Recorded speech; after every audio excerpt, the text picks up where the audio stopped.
You want some food?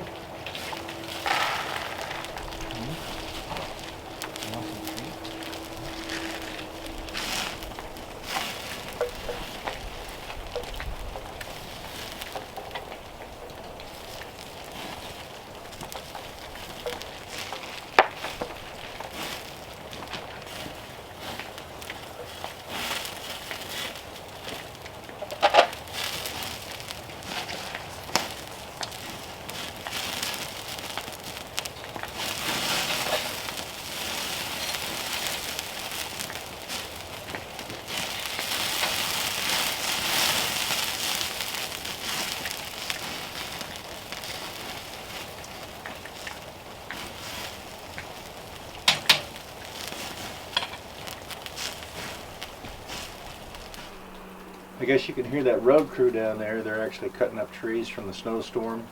A lot of trees that had fell across the road, but people at the time that it happened, they cut just enough to actually get through, so they're actually cleaning up. But Patrick and I are cutting up some more 2x4s, 12 foot, 10 foot primarily, and some 9, because I have to have them to go around horizontally to screw my siding to. And then I'm going to have to frame around all the windows and the doors as I'm doing that. And then I will need some for the interior walls too, but not that many. So that's what we're spending time doing today. So had to stop and hook up a little bite to eat. Patrick, he brought his with him. He brought jerky, so that's what he's chewing on. I'm going to chew on these hamburgers. And Smokey's been chewing on bacon strips and dog food and the ham bone and all different kinds of things. So he's very, very spoiled. We're supposed to be going fishing Saturday, right? Yep. If you even have a fishing pole, we'll go. What? For your information, I have a brand new fishing pole. Of course, it's not a fly rod. I'm not a fancy fisherman like he is. But I do have a brand new rod, and I got some. What kind of bait am I going to need? It just depends. A lot of times I just use night crawlers, minnows, soft plastic, stuff like that. Okay. Well, we can stop and get that because I've got a lot of different kind of lures. But hopefully, y'all cross your fingers, your toes, your legs. You know, whether you have to sit Indian style, whatever. Hoping that we do well fishing. I'll try to drag the cameras along with me and get some footage of our little fishing trip. So hopefully it'll be a catch and cook. Yeah. So I'm going to go ahead and eat this hamburger up and get back down there and cutting the 2x4s. But guys, be looking for it Friday. We have a video coming out. It's a year in review. It took me 3 days to make it. I pretty much sat all day long making this video, so you all please watch it because it was a recap of all the projects that we were able to do up here, some of the highlights of the videos that we had last year. So hope you enjoy it. It's about 2.5 hours long, so I thought I would put it up on the weekend, that way everybody, you know, might have time to be able to watch it. Anyway, we hope that you enjoy it. I enjoy putting it together, so you know, leave me some comments and let me know what you think about it. So I'm going to eat this hamburger up and get back down there and get busy.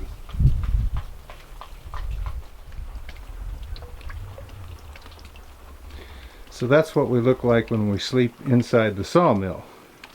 So I actually had to pick him up, carry him out here, and tell him to lay down. Well guys, we've decided to stop for the day, but I want you to check out this trailer full of slab wood. Now when we started today, there was probably maybe this much right in here, just kind of a little bit on the side. So we've done all of this today. Now the reason that there is so much is because a lot of those trees you can see over there. We cut those 3 ends off right there. We cut that end off. We cut that end off. I'm going to have to cut this end off because it just makes a big twist This one's got a big hump in the middle of it, so a lot of that will be taken out. But that's pretty much been the story today on what we've been dealing with, which those trees were really crooked, but what we were able to get out of it is what I'll show you next. We were able to cut 56 pretty much 9 and 10 foot 2x4s, and we were able to cut 32 12-foot 2x4s. Now one of these is no good, which is this one right here. You might as well say 55. But then I've also got 20 12-foot 2x4s laying in the house that we cut the other day. I only needed 50, which is what I've got. Now that would have done pretty much the whole house. So I've got all of this extra. Of course, now I do have to frame out for the windows, and I'm going to have some that's going to have to be cut off that I can use to frame around those windows so that everything is the same width when I go with these horizontal 2x4s on the outside. But my point is that we were able to cut up all of those twisted yellow pine trees and come out with all of this lumber. We cut all of this here today. And I've got a lot of slab wood that I'm going to be able to work with too. Now there's a lot of 1-inch material in there that I just made passes through there to get the cant within the parameters that I needed in order to cut the 2x4s. So there's several 1x10s, 1x8s, and so forth that are in there that are going to be good that I can use on the chicken house, plus all of that slab wood that I've got plans for to kind of dress this cabin up, kind of like that Hobbit compost toilet down there. And then a lot of it can be used, like I say, on the chicken house, and we still have a pile of logs over there for the chicken house too that I haven't even touched yet. But all of this, like I said, we were able to come up with, and this will also probably frame the bedroom walls, the closet, and the bathroom that I needed to do. So I may not have to cut any more 2x4s for the cabin. The only thing that I will probably cut is some 2x6s to make my ceiling that I was talking about over the bathroom. So I'm really proud about this, the day's work that we accomplished here today. So I'm really glad that Patrick offered to come back up here and help me today. I told him a while ago, I said, you know, you bailed out my bacon fat out of the frying pan, because I really needed that cut. See, I'm kind of waiting on the radiant barrier to get here, and I think it's supposed to be delivered in a couple of days, because it's got to go on before those 2x4s. So the walls that I just finished, the exterior walls, I need to cut that radiant barrier and put it on, tack it on there. Then I can start putting the 2x4s on there, because there has to be an airspace between the solid surface, which is my exterior, and that barrier. So I ordered the super foil, which has got a little bit larger holes in it, so it can breathe. And the other thing that I need to do is I'm going to have to get some plywood and put up underneath the eaves, because that has to be done before I actually start putting that siding on there. Otherwise it would be a lot harder to try to get it in there. So I'll put that in there. I'll get me some sort of face board and put that up there, and then I can just start shoving all of my exterior sheeting just right up to that like this, and then let it hang down, and then go back later and put my battens on. He is 1 in a million. There's not too many people come out. He met me at 8 o'clock this morning, and he probably lives, let's see, this is 13 miles this way, 18 miles, so that's 41 miles pretty much that he drove to get here by 8 o'clock this morning. And he told me that he got up, turned his alarm off, and laid back down and said, okay, I'll get up in just a bit, and just happened to wake up at 7 and just shot out of there like a bullet, because he can't stand to be late. Just like me, I can't stand to be late. We were talking, we're saying, if you're on time, you're late. Okay, you've got to be 15, 20 minutes early. That's on time. Because that's the way I did with EMS too, and people just couldn't understand that. But that's one of my pet peeves, is being late. let me show you what else we came up with here. I know you've seen this before, but this stuff it's like gold, okay? This is pine rosin, which is the solid form of resin, okay? It turns into resin when you melt it down. But this stuff right here, there's a little bit of bark on the back of it, but I mean, look at this. I mean, this is just solid and thick, and this is a lot of fire starter right here. I save every bit that I see. I seen that hanging on there. I said, whoop, whoop, wait a minute. We got to get that off of there. Curious to know, what do you think about sawmilling or logging, or what do you think about this kind of work? It's a lot of work, but I like work, so it's a little bit fun, but it is a lot of hard work, and I didn't know it was this, I don't know what the, how'd you, I know it was this intense. That's not the right word, but.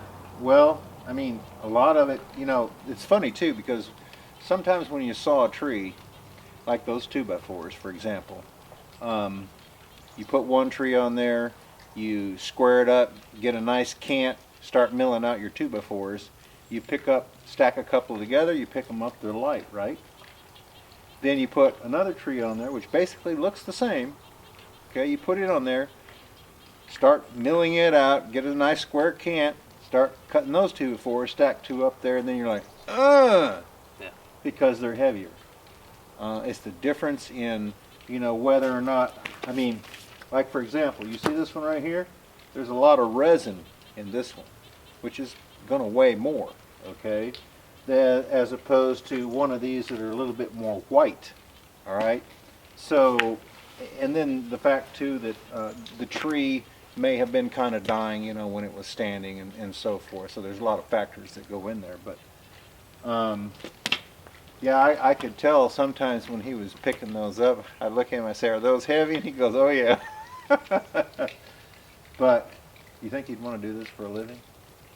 If it came down to it, if you know, if it was a have to, I could do it, but it would be a preferred, for sure. Well, there's one thing about it. You don't have to go to the gym later because Yeah, you've been you got your doing workout in for the curls day. all day, That's right? Squats, Yeah. you know. We were doing a lot of prying over there because, honestly, folks, those logs, they were all stuck together because of the snow and the ice. The sun has just about melted everything. There's a big pile in over there at the house. There's still a little bit left on the metal up there. Pretty much all of it has fallen off the kitchen. But, you know, it's kind of strange for us. We've had 2 snowstorms. And actually, they're predicting another one, I think, in just a few days. That's kind of odd for us. But I will tell you this, that the Farmer's Almanac said that this year, or this winter, for this area would be a little bit more than normal. So I guess there's something to be said about the Farmer's Almanac. Look how much money we've saved. I mean, just an 8-foot regular number 2 grade 2x4, I think, is right at $7. You know, I can remember when they were like $2. But because of all of this stuff that's happened over the past year, the lumber has shot sky high. So if you just take, there's 50 something over there, that's like what, 350 bucks? Yeah. Okay, that you just for that short stack of 2x4s, not to mention the 50 12-footers. Okay, we did a little bit of work today. Even this right here is worth quite a bit, because if I use it like I did down there at the compost toilet for like trim, okay, even though it's rough, peel the bark off of it, you know, you end up with something that really looks unique. So even this is worth money here too. So, you know, the process that I go through out here, you know, I've had people say, you know, well, why don't you just go ahead and finish that, doing what you're doing, you know. They don't understand, okay. First of all, I have to come out here, I have to gas, oil, and sharpen my saws and make sure that they're all ready to go. Then I hit the woods and I look and I try to determine what kind of tree am I going to fell, right? what direction it's going to go. If it's going to go in the wrong direction, well then I've got to pretty much put a ladder up there. I've got to climb up. You've seen me in the videos hook a cable to it and use a block and tackle, go to the base of another tree, hook the tractor up just so that I can follow it in the right direction. Then when I get that done, I've got to mill off all the limbs. We've got to top it. We've got to take the tractor up there, hook up to it, get it down here, whether we have to drag it so far before I can, because I try not to drag anything. I try to lift it. That way I don't have to clean gravel out and dirt and stuff like that. That's just actually going to dull up my blades on my sawmill. But then you got to get it down here. You put it on the sawmill. You saw it up. You load your trailer with the slab wood. You load your trailer with the material that you just cut, right? You take it over to a location. You unload it. And then you have to load it back up again and move it to wherever you're going to build at, all right? And then you either unload it or leave it on the trailer and use it off the trailer, right? And then of course, being sawmill lumber, you have to cut both ends because, you know, they're not square.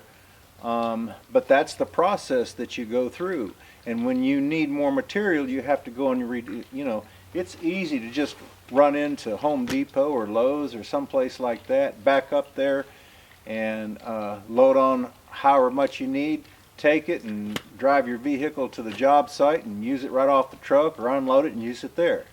You don't have that long drawn out process that, you know, when you're doing something like this. But I didn't have to pay for any of that. You know, farming these trees right here, select cutting, and being able to mill up my own lumber. I mean, I have saved a lot of money because just the beams, I can't remember how many 7-inch by 10-inch beams I've got in that cabin and how many 7 by 7 beams I've got in that cabin. You're talking lots of money. I didn't realize that before. I appreciate it a lot more now because I was telling him if me and my dad ever needed lumber, we'd just go to the store, get it, and like you said, load it up, and then you're done with it. I never really thought about the work that went into getting that lumber there and stuff, so it makes me appreciate it a lot more versus having to do it this way. I want you to take a look at this pile of sawdust. Now, it is about 3 feet wide because I've done knocked it down once, and it's nearly as high as the rails on the mill. We have run those logs through here today and created all of that right there. So I'll be saving some of this for the compost toilet, but when I get down closer to the bottom, I'm just going to take it down on the pile that I've got down at in the hollow there, and that's because I'm composting that actually. But this nice fine sawdust is what I'll use in the toilet in there. Now I've been saving this, but right here is a piece of material that I thought would kind of make like a cute decoration for the wall. My idea for this is to basically cut it off down here and up here, shave all of this bark off, and since it's got this hole right here, just basically screw this right to the wall and then take a little kind of like a stuffed bird and mount right here, because it would look, and if I make this black behind it, it'll look like maybe he had just came out of the tree and he's sitting there on the branch, or maybe a little owl or just something.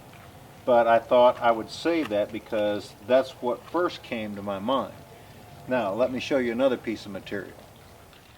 This one right here is a very large piece of slab wood, and see that hole right there?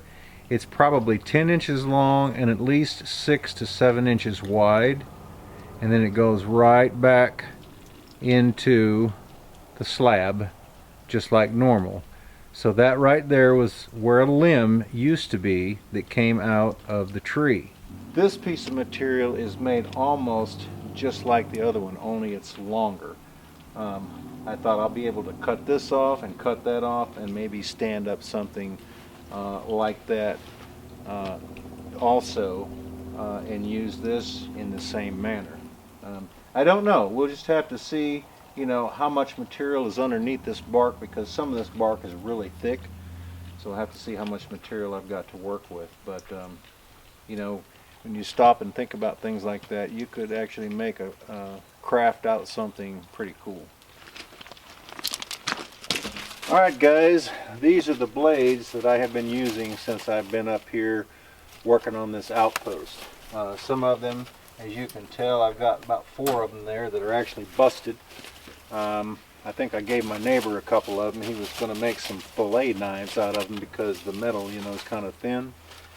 But they just happened to break at the weld because this stuff actually comes on a roll, and then they will pull it out, and based on your mill and the circumference of the blade that you need, they will actually cut it and weld it and make you blades. And a lot of them will bust right at the weld if you put a lot of tension on them. But I don't know exactly how many blades are here. My guess would be probably about 50. And I can saw, depending on what kind of tree it is, I can saw 3 or 4 trees before I have to change blades. And I have changed blades once today. If you mill all day long, then I just about go through 2 blades. So the place that I used to get them sharpened, I can't get blades sharpened anymore, so I'll have to send them off and get them resharpened. But you can tell how much, or how many, you kind of get an idea of how many trees that I've milled up for all of those beams and the posts and the rafters and the 2x6s and the 2x10s and the sawmill, you know, the compost toilet, the outdoor kitchen. I haven't built the chicken house yet, but you can kind of get an idea of, you know, how much I have actually milled since I've been up here. You think that you've got to be up here too? Huh? What are you doing? Huh? What are you doing up here? Huh? How did you get up here? Did you climb? Huh? How did you get up here? He's got to go everywhere. I mean, I step on him all the time because he's right there. Yes, he's a good boy. You know, I get a lot of times people wanting to know, message me, where are you located? Well, I'm right here. But the reason that I don't like to really give out that information, you know, is because of security purposes. You know, once I get to know people or something like that, I really don't mind. But you can't just freely just tell people where you're at, you know. I will tell you this, I'm in East Tennessee, okay? It's a really nice place here. I'm located in the Smoky Mountains, and that's the reason that we came up with the name Smoky Mountain Outpost. Yeah, I don't want to really divulge exactly where I'm at, like I said, for security purposes. Get your grubby little paws off of me. You got dirty little paws. You got dirty little paws. So this is the tree that basically almost took out the corner of the sawmill. This is the typical yellow pine tree, and it's not that big around, but it's probably 60, 70 feet tall. You can see how crooked it is.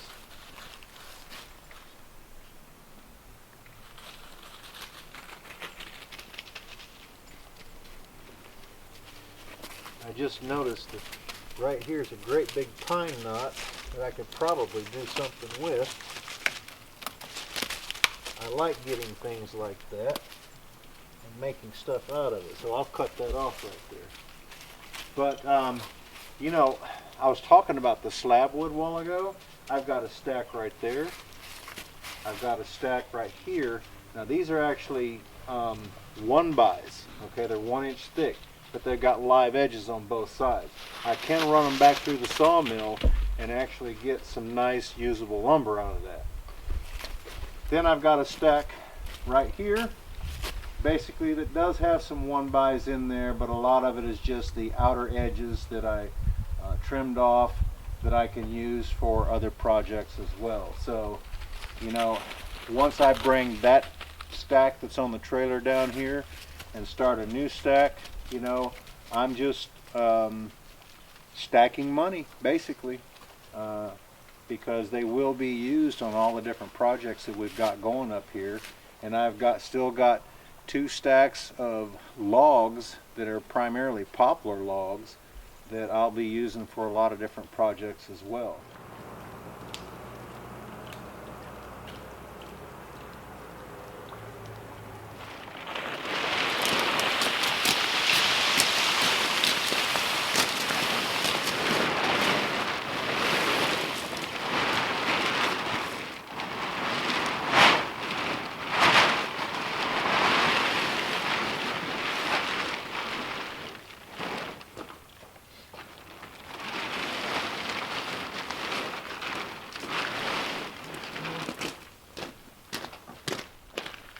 Just across the middle of it.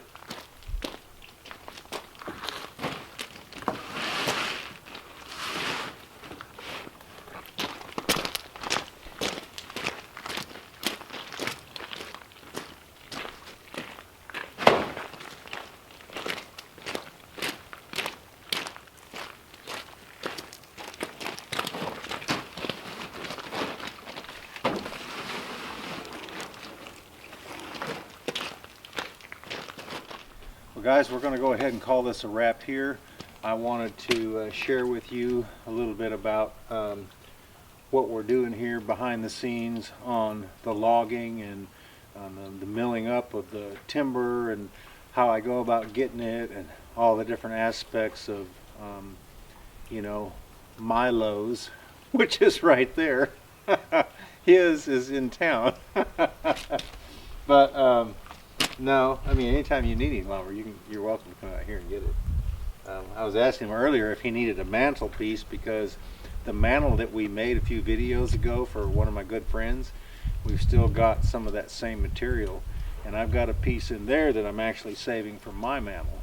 And before I actually build the walls, I'll go ahead and get prepared to frame in there, and I'll have a couple of that I'm going to whittle out, sticking out, so that when I start the inside wall I can build around that, and they'll already be positioned for the mantelpiece. That's one reason that I didn't go up with the flue and out, was because I wanted a mantelpiece, and I didn't want the mantle hanging behind the flue. That would just look redundant. So I went ahead and turned the flue out right there up above the stove. It still draws well. I don't get as much radiant heat out of that little bitty extra stovepipe, but it's okay. I wanted that mantelpiece up there. Anyway, but we appreciate you stopping by and hanging out with us here on the review channel. We hope that maybe something we said here has maybe inspired you to do something, or was helpful, some tips and things like that. You know, that's our main purpose of this channel, is to just share more behind the scenes. Anyway, we hope that you guys have a great afternoon. Take care. We look forward to seeing you up at the Outpost again next time. Right? Yeah. Thanks for coming and helping No, me so thanks. much.